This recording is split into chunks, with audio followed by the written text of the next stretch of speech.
Hello friends, Cryptovert Capital Malayalaminte പുതിയ എപ്പിസോഡിലേക്ക് സ്വാഗതം. ബിറ്റ്കോയിൻ ഹലാലാണോ ഹറാമാണോ എന്ന് തീർത്തു പറയാൻ എനിക്കറിയില്ല. കാരണം ഞാനൊരു മതപണ്ഡിതനൊന്നുമല്ല. ഈവൻ മതപണ്ഡിതന്മാർക്ക് പോലും അത് ബുദ്ധിമുട്ടാണ്. കാരണം ചില കാര്യങ്ങളിലുള്ള ക്ലാരിറ്റി കുറവാണ് ഇതിൻ്റെ പ്രധാന കാരണം. ഇങ്ങനെ ഒരു സംശയം വരാനുണ്ടായ ചില കാരണങ്ങൾ എൻ്റെ ഒരു സുഹൃത്തിൽ നിന്ന് ഞാൻ മനസ്സിലാക്കി. അപ്പോൾ അത്തരത്തിലുള്ള 5 തെറ്റിദ്ധാരണകൾ ആണ് നമ്മളിവിടെ ഡിസ്കസ് ചെയ്യുന്നത്.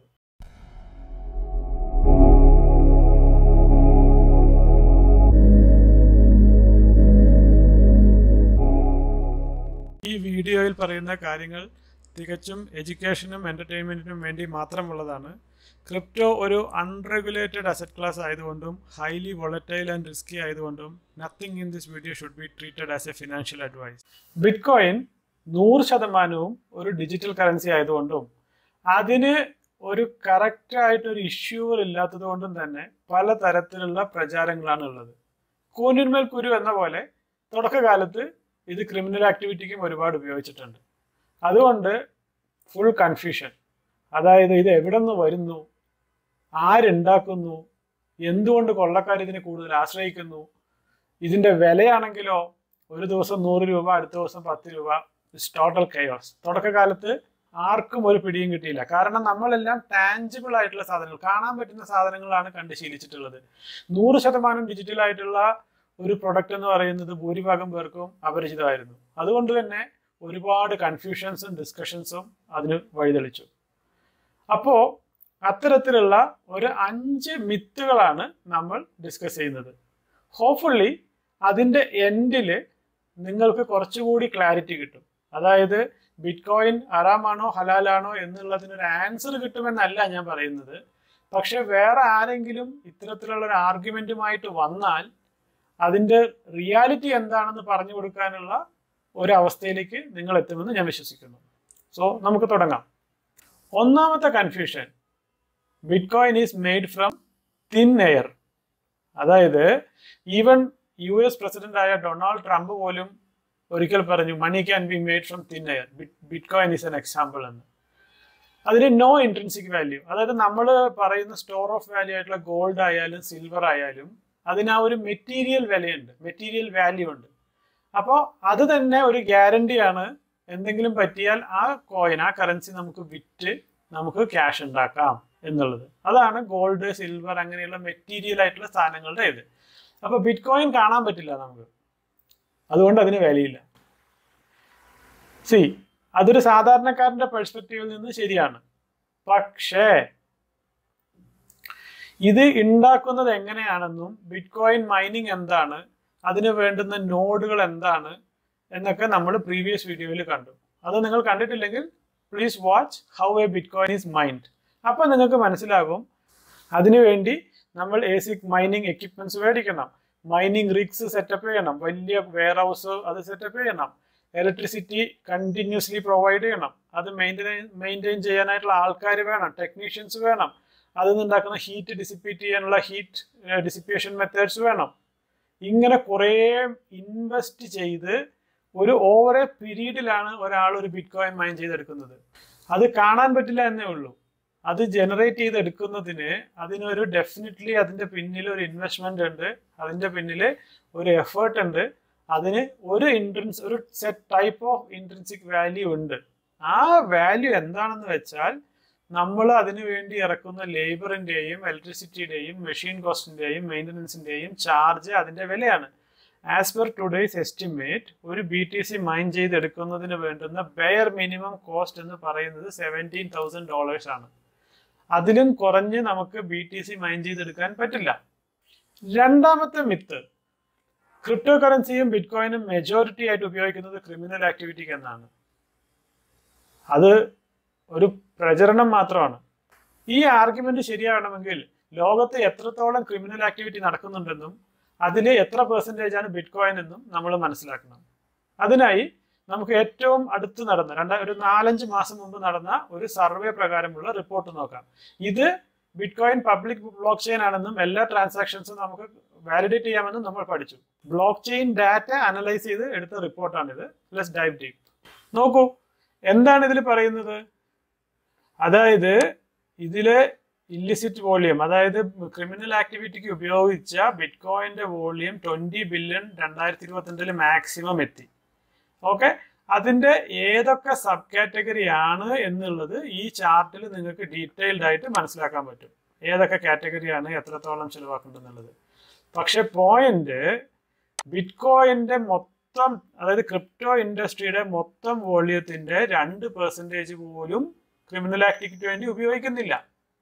Majority of the crypto use for illegal activity എന്നുള്ളത് സ്റ്റേറ്റ്മെന്റ് തെറ്റാണ്. കാരണം മാക്സിമം 2% ഓഫ് ദ ക്രിപ്റ്റോയെ അതിനു വേണ്ടി ഉപയോഗിക്കുന്നുള്ളൂ, 20 ബില്യൺ എന്ന് പറയുമ്പോൾ. പിന്നീട് ഇത് ഇനി നമുക്ക് കറൻസി, ആക്ച്വൽ കറൻസിയിൽ വരുന്ന ഇല്ലീഗൽ ആക്ടിവിറ്റി എത്രയാണെന്ന് നോക്കാം. അപ്പോഴാണ് നമുക്കതിന്റെ വ്യത്യാസം മനസ്സിലാകുന്നത്. $2 ട്രില്യൺ ആണ് നോർമൽ കറൻസിയിൽ നടക്കുന്ന ഇല്ലീഗൽ ആക്ടിവിറ്റി.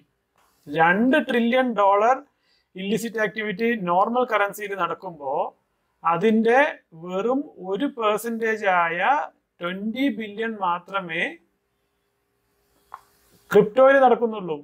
അപ്പൊ എവിടെ നിന്നാണ് ഈ ഒരു അലിഗേഷൻ വരുന്നത്? ഇതിൽ നിന്നും വളരെ വ്യക്തമാണ് ബിറ്റ്കോയിന്റെ majority of the activity criminal ആക്ടിവിറ്റിക്ക് അല്ല ഉപയോഗിക്കുന്നത്. കൂടാതെ ഇല്ലിസിറ്റ് ആക്ടിവിറ്റിക്ക് ഉപയോഗിക്കുന്ന നാച്ചുറൽ കറൻസി വോളിയത്തിന്റെ 1% മാത്രമേ ബിറ്റ്കോയിനുള്ള ഇല്ലിസിറ്റ് ഉള്ളൂ. So in comparison bitcoin is just 1% of normal currency illicit activity. അതും തെറ്റാണെന്ന് നമുക്ക് മനസ്സിലായി. മൂന്നാമത്തെ അലിഗേഷൻ, ലീഗൽ ടെൻഡേഴ്സ് ആയിട്ടുള്ള $, ഇന്ത്യൻ കറൻസി എന്നിവ ബാക്ക്ഡ് ബൈ ഗോൾഡ്. അതിനൊരു ബാക്കിംഗ് ഉണ്ട്. അതായത് അതിന്റെ ഫോം പേപ്പറിൽ പ്രിന്റ് ചെയ്യുന്നതാണെങ്കിലും അതിന് ഇക്വലന്റ് ആയിട്ടുള്ള ഒരു വാല്യൂ ബാക്ക്ഡ് ബൈ ഗോൾഡ്. ഇതും തെറ്റാണ്. 1971 തൊട്ട് $, is not backed by gold. അവർക്ക് ആവശ്യമുള്ളപ്പോൾ അത് പ്രിന്റ് ചെയ്തെടുക്കാം. അതുകൊണ്ടാണ് കഴിഞ്ഞ റിസഷൻ സമയത്തും ഈവൻ കോവിഡിന്റെ സമയത്തൊക്കെ 1 ട്രില്യൺ 2 ട്രില്യൺ എന്തിന് $3-4 ട്രില്യൺ വരെ അവർ പ്രിന്റ് ചെയ്തെടുത്തു.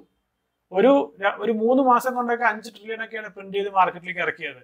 അത്രയൊന്നും നമുക്ക് മൈൻഡ് ചെയ്തെടുക്കാൻ പറ്റില്ല ഗോൾഡിൽ. It's not possible. അതൊരു തെറ്റായ കാരണമാണ്. അപ്പോൾ $, അങ്ങനെയാണെന്ന് മനസ്സിലാക്കി.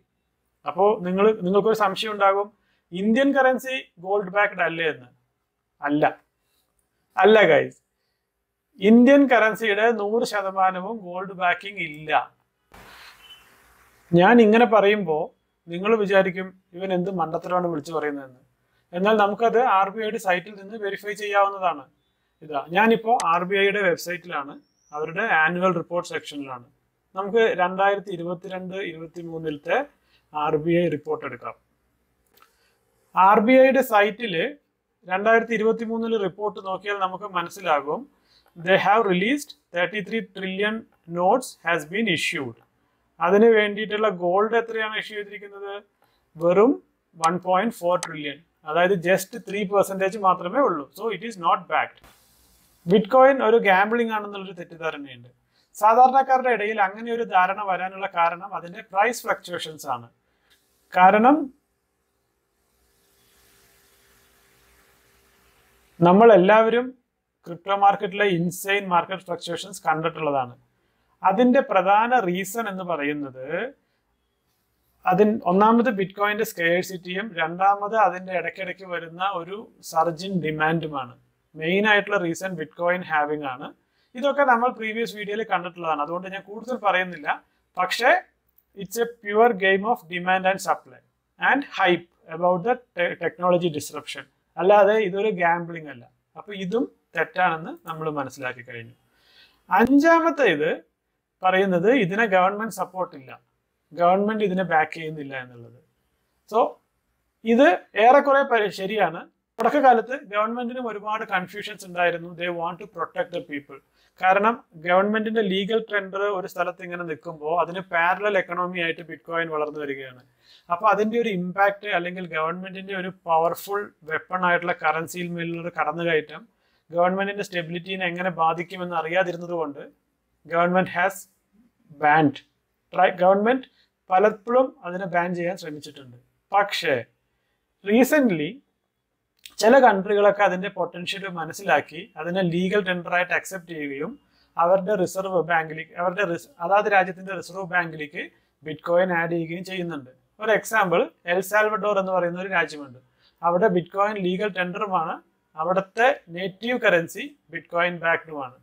അപ്പൊ ചേഞ്ചസ് വന്ന് തുടങ്ങിയിട്ടുണ്ട് ഗൈസ്. അതായത് തുടക്കകാലത്ത് ഉണ്ടായിരുന്ന ഒരു കൺഫ്യൂഷനിൽ നിന്ന് നമ്മൾ മാറിക്കൊണ്ടിരിക്കുന്നുണ്ട്. രാജ്യങ്ങൾ ക്രിപ്റ്റോ റെഗുലേറ്റ് ചെയ്യുന്നുണ്ട്. ചില രാജ്യങ്ങൾ ബിറ്റ് കോയിൻ ആസച്ച് അവിടുത്തെ കറൻസി ആയിട്ട് അക്സെപ്റ്റ് ചെയ്യുന്നുണ്ട്. മാറ്റങ്ങൾ വരുന്നുണ്ട്. അപ്പോൾ ഇവിടെ നിന്ന് നമ്മളൊന്ന് മാറി ചിന്തിക്കേണ്ട സമയമായി എന്നാണ് എനിക്ക് തോന്നുന്നത്. ആറാമത്തെ പോയിന്റ്, ബിറ്റ് കോയിന് ഫ്യൂച്ചേഴ്സ് ഉണ്ട്, ഡെറിവേറ്റീവ്സ് ഉണ്ട്. അത് ഹറാം അല്ലേ എന്നുള്ളൊരു ചോദ്യം വരുന്നുണ്ട്. ഏറെക്കുറെ അത് ശരിയാണ്. കാരണം ബിറ്റ് കോയിൻ ഫ്യൂച്ചേഴ്സ് എന്ന് പറയുന്നത് പെർപ്പിച്വൽ ഫ്യൂച്ചേഴ്സ് ആണ്. അതായത് അതിനൊരു എക്സ്പയറി ടൈമോ അങ്ങനെയൊന്നുമില്ല. മറ്റേതൊരു ഫ്യൂച്ചറും പോലെ അവർ 20x 30x 100x ലിവറേജ് ഒക്കെ തരുന്നുണ്ട് ചില എക്സ്ചേഞ്ചിൽ. അങ്ങനെ തരുന്ന ലിവറേജ് നമ്മൾ ബ്രോക്കേഴ്സിന്റെ കയ്യിൽ നിന്ന് ടെമ്പററി ആയിട്ട് കടം എടുത്തിട്ടാണ് ആ ഒരു ഫ്യൂച്ചേഴ്സ് ഓപ്പറേറ്റ് ചെയ്യുന്നത്. പക്ഷെ അതിന് കിട്ടുന്ന ലാഭം നമ്മൾ അവരുമായിട്ട് ഷെയർ ചെയ്യുന്നുമില്ല. സോ അത് കുറച്ചൊരു ഹറാം പോലെയാണെന്നാണ് ഞാൻ വിശ്വസിക്കുന്നത്. എങ്കിലും എനിക്കത് കൂടുതൽ പറയാൻ അറിയില്ല. പക്ഷെ ഒരു കാര്യം ഉറപ്പാണ്, ലിവറേജ് ട്രേഡിങ്ങിലും ഡെറിവേറ്റീവ്സിലും നമ്മൾ വേറെ എക്സ്ട്രാ മണി ഉപയോഗിക്കുന്നുണ്ട്. And profit sharing is not done. ഇതാണ് ഞാൻ പറയാൻ ഉദ്ദേശിച്ച 5 കാര്യങ്ങൾ. ഈ 5 കാര്യങ്ങളും പൊതുവെയുള്ള തെറ്റിദ്ധാരണകളാണെന്നും അതിന്റെ റിയാലിറ്റി എന്താണെന്നും ഒരു പരിധിവരെ നമ്മൾ കഴിഞ്ഞ 10-12 മിനിറ്റിൽ മനസ്സിലാക്കി. നമ്മുടെ തുടക്കത്തിലുള്ള ചോദ്യത്തിന് ഒരു കോൺക്രീറ്റ് ആൻസർ തരാൻ പറ്റില്ലെങ്കിലും കുറെ കൂടി ആക്റ്റീവായും ലോജിക്കലായും ഫാക്ച്വലായും ഒരു ഡിസ്കഷനിൽ പങ്കെടുക്കാൻ നിങ്ങളെ ഇത് ഹെൽപ്പ് ചെയ്യുമെന്ന് ഞാൻ വിശ്വസിക്കുന്നു. ഈ വീഡിയോ നിങ്ങൾക്ക് ഇഷ്ടമായെങ്കിൽ please subscribe to this channel and share it with my friends.